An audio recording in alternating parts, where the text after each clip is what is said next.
গত 9 তারিখে মিটফোর্ডের সামনে যুব দলের এক নেতা তার আরেক গ্রুপের সদস্যকে পাথর দিয়ে শরীর এবং মাথা থেতলে থেতলে তার লাশের উপরে নৃত্য করার দৃশ্য 2006 সালের 28 অক্টোবরের দৃশ্যকে হার মানিয়েছে। এই হত্যাকাণ্ড যারা ঘটাচ্ছে এরকম বাংলাদেশের জন্য 2024-এর জুলাই আগস্টের কোনো অভ্যুত্থান হয় নাই।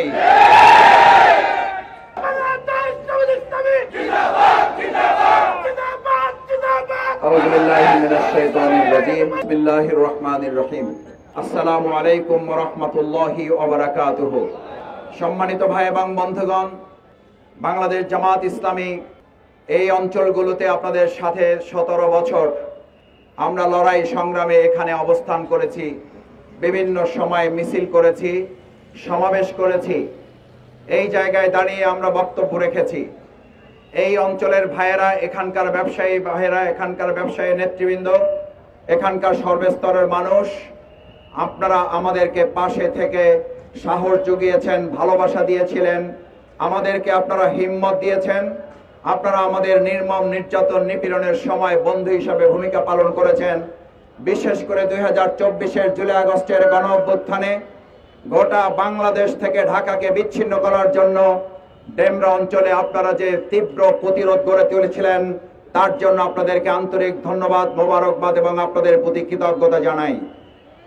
আপনাদের মাধ্যমে এখানে অনেক ভাই জীবন হারিয়েছেন, অনেক ভাই আহত, পঙ্গুত্ব বরণ করেছেন, চোখ হারিয়েছেন, পা হারিয়েছেন। আজকের এই সমাবেশ থেকে সেই সকল শহীদদের জন্য আল্লাহর কাছে দোয়া করি, যাদের মাধ্যমে আজকের এই মুক্ত বাংলাদেশ, নতুন আরেক স্বাধীন বাংলাদেশ আমরা পেয়েছি। আল্লাহ তাদের জান্নাত দান করুন। আহত, পঙ্গুত্ব অবস্থায় যারা চিকিৎসাধীন আছেন তাদের পূর্ণ সুস্থতার জন্য আল্লাহর কাছে দোয়া করছি। আল্লাহ তাদের পরিবারের কাছে সুস্থ অবস্থায় ফিরে যাওয়ার তৌফিক দান করুন। সম্মানিত ভাই এবং বন্ধুগণ, বাংলাদেশ জামাত ইসলামী 17 বছরের দীর্ঘ আন্দোলনের পরিক্রমায় 2024-এর 5ই আগস্ট পরবর্তী আমরা বড় ধরনের কোনো সভা সমাবেশের আয়োজন করি নাই, যাতে করে এই অন্তর্বর্তীকালীন সরকার নির্বিঘ্নে তার কার্যক্রমগুলো পরিচালনা করতে পারে, জনগণের মধ্যে যেন কোনো আতঙ্ক, শঙ্কা, উদ্বেগ, উৎকণ্ঠা তৈরি না হয়, ব্যবসায়ীরা নিরিবিলি ব্যবসা করতে পারেন। এবং আমরা চেয়েছিলাম আমরা আমাদের সমস্ত সাধারণ নাগরিক নিশ্চিন্তে নিরাপদে জীবন যাপন করবে। কিন্তু অত্যন্ত দুর্ভাগ্যের বিষয়, অত্যন্ত উদ্বেগ এবং উৎকণ্ঠার বিষয়, যখন আজকে আমরা এখানে সমাবেশের আয়োজন করেছি 19শে জুলাইয়ের জাতীয় সমাবেশ বাস্তবায়ন করার জন্য, সেই দিনেই আমরা লক্ষ্য করছি খুলনায় তারা নিজেদের মানুষকে জুমার নামাজ পড়তে যাওয়ার পথে গুলি করে তাকে বহিষ্কৃত তাদের দলের এক নেতাকে হত্যা করেছে। আমরা অত্যন্ত উদ্বেগ এবং উৎকণ্ঠার সাথে এটা দেখছি।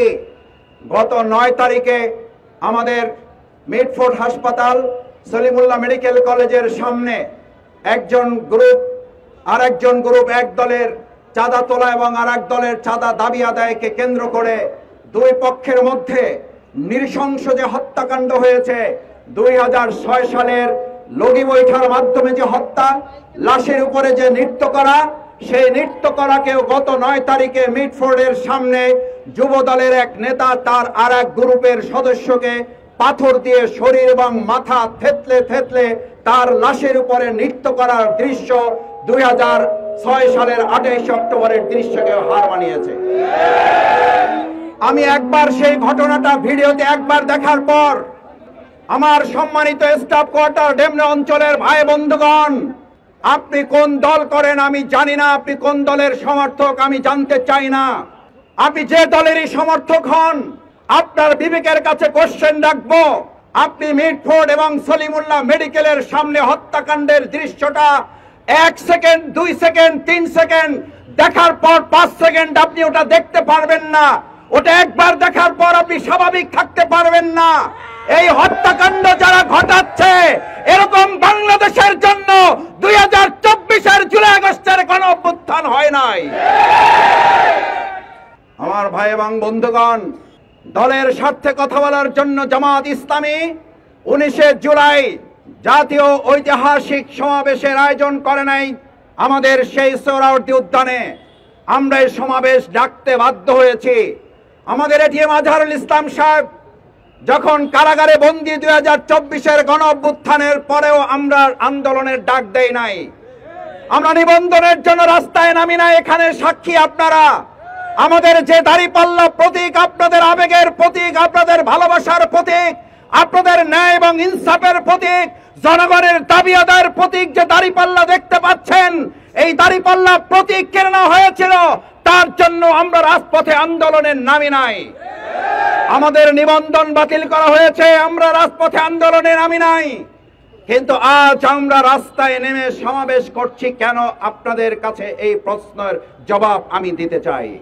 আমার ভাই এবং বন্ধুগণ, ডেমরা অঞ্চল, সম্মানিত সুধী মণ্ডলী, আজ যে হত্যাকাণ্ড, এই হত্যাকাণ্ড তো আওয়ামী লীগের দোসররা করছে না, তারা তো গত 17 বছর করে এই দেশ ছেড়ে পালাতে বাধ্য হয়েছে। তাহলে হত্যাকাণ্ড কারা পরিচালনা করছে? এর জবাব তো এই নাগরিকদের কাছে রাজনৈতিক দলগুলোকে অবশ্যই দিতে হবে। আপনারা যখন বলেন নির্বাচন দিতে হবে, নির্বাচনের সুষ্ঠু পরিবেশ আছে, লেভেল প্লেইং ফিল্ড আছে, আমাদের ডেমরা অঞ্চলের এখানকার জনগণ জানতে চায় আমাদের দেশ নিরাপত্ত পরের কথা, জনগণ নিরাপত্ত পরের কথা। যারা আগামী দিনের দেশ পরিচালনা করবে তারা তো তার দলের কর্মীদেরকে নিরাপত্তা দিতে ব্যর্থ হয়েছে। সেই ব্যর্থতার কারণে আজকে 100 জন নয়, 150 জন নয়, প্রায় প্রতিদিন 1 জন 2 জন করে নিজ দলের নিজ কর্মীরা যারা যাদেরকে হত্যা করছে, আমরা তাদের বিবেকের কাছে প্রশ্ন করতে চাই, আপনারা দেশ নিরাপদ করবেন তো পরের কথা, আপনারা তো আপনারা দল পরিচালনায় নিরাপত্তার সাথে করতে ব্যর্থ হয়েছেন।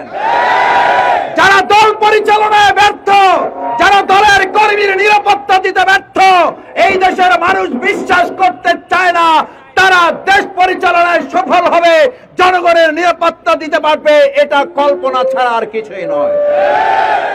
আমার ভাইরা, বিরোধিতার জন্য বিরোধিতা নয়, আমরা তো একসাথে রাজপথে লড়াই সংগ্রাম করেছি, আমরা এক মঞ্চে বক্তব্য দিয়েছি, আমরা একসাথে জেল খেটেছি, একসাথে রিমান্ডের রুমে আমরা থেকেছি, একজন আর একজনকে আহত অবস্থায় সাহায্য সহযোগিতা করেছি।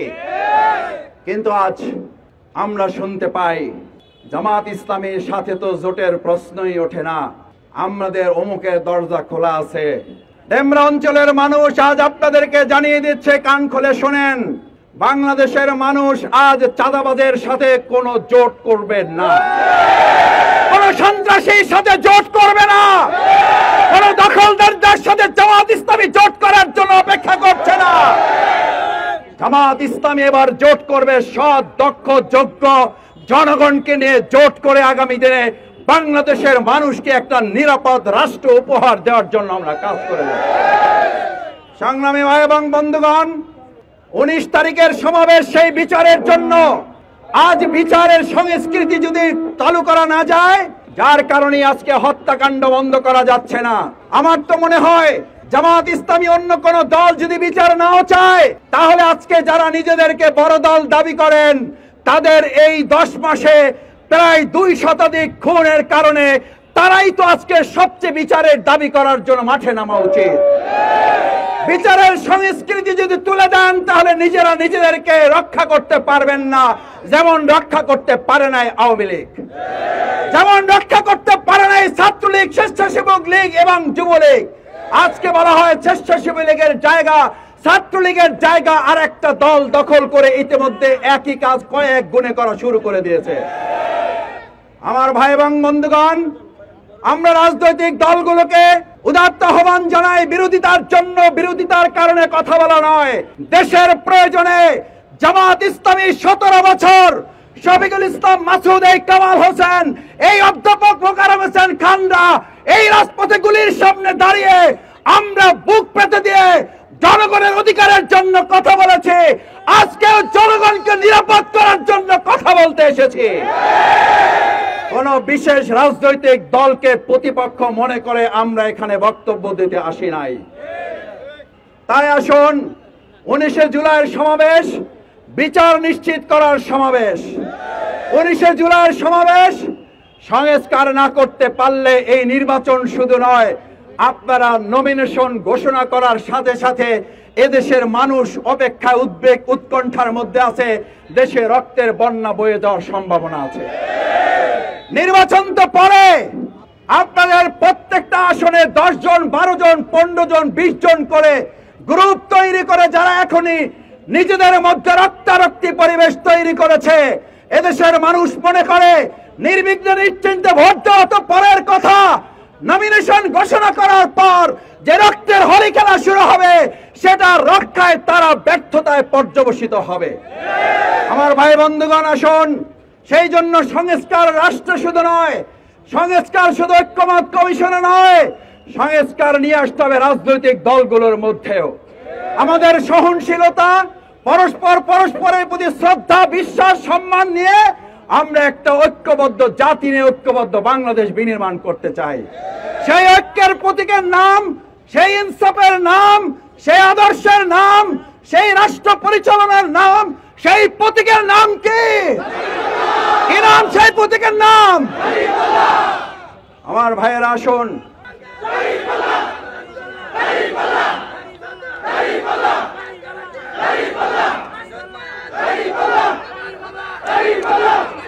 দাঁড়িপাল্লা প্রতীক নিয়ে বাংলাদেশ জামাত ইসলামী আপনাদের এই অঞ্চলে আপনাদের জনগণের প্রিয় নেতা জনাব কামাল হোসেন ভাইকে ইতিমধ্যেই মার্কা দিয়ে আমরা আমাদের পক্ষ থেকে আপনাদের সামনে হাজির করেছি।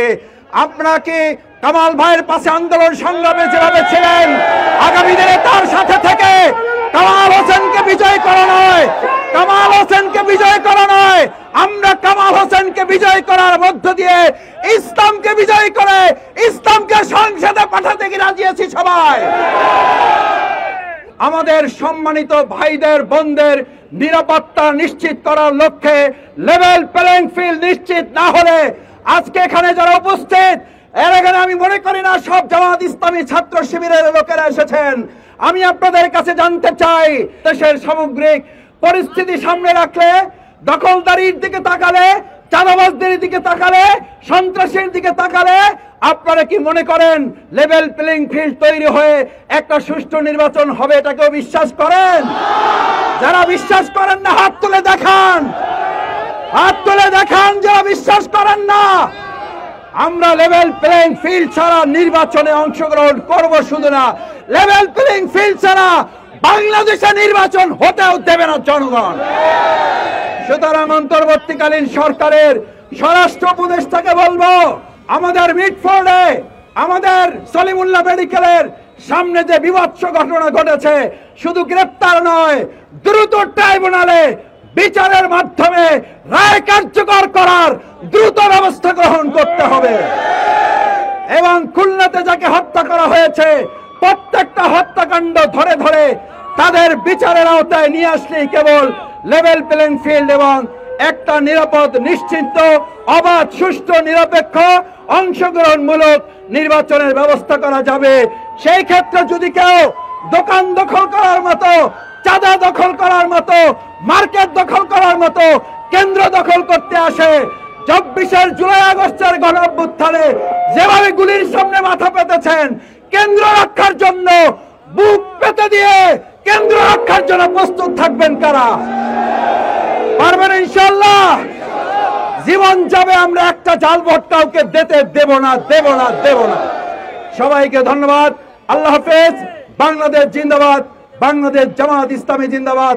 আসসালামু আলাইকুম ওয়া রাহমাতুল্লাহ।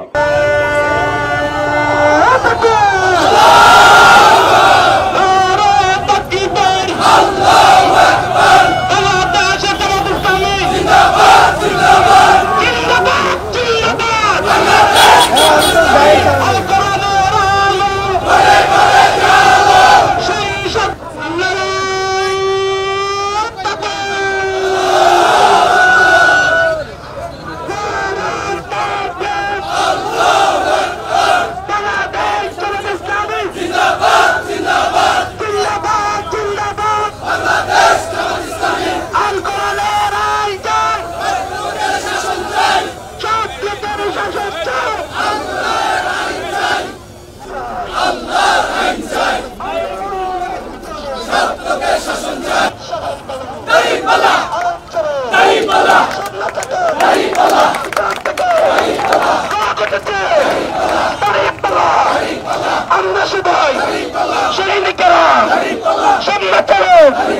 চুষিগুলো বাংলাদেশে জবাব দেও।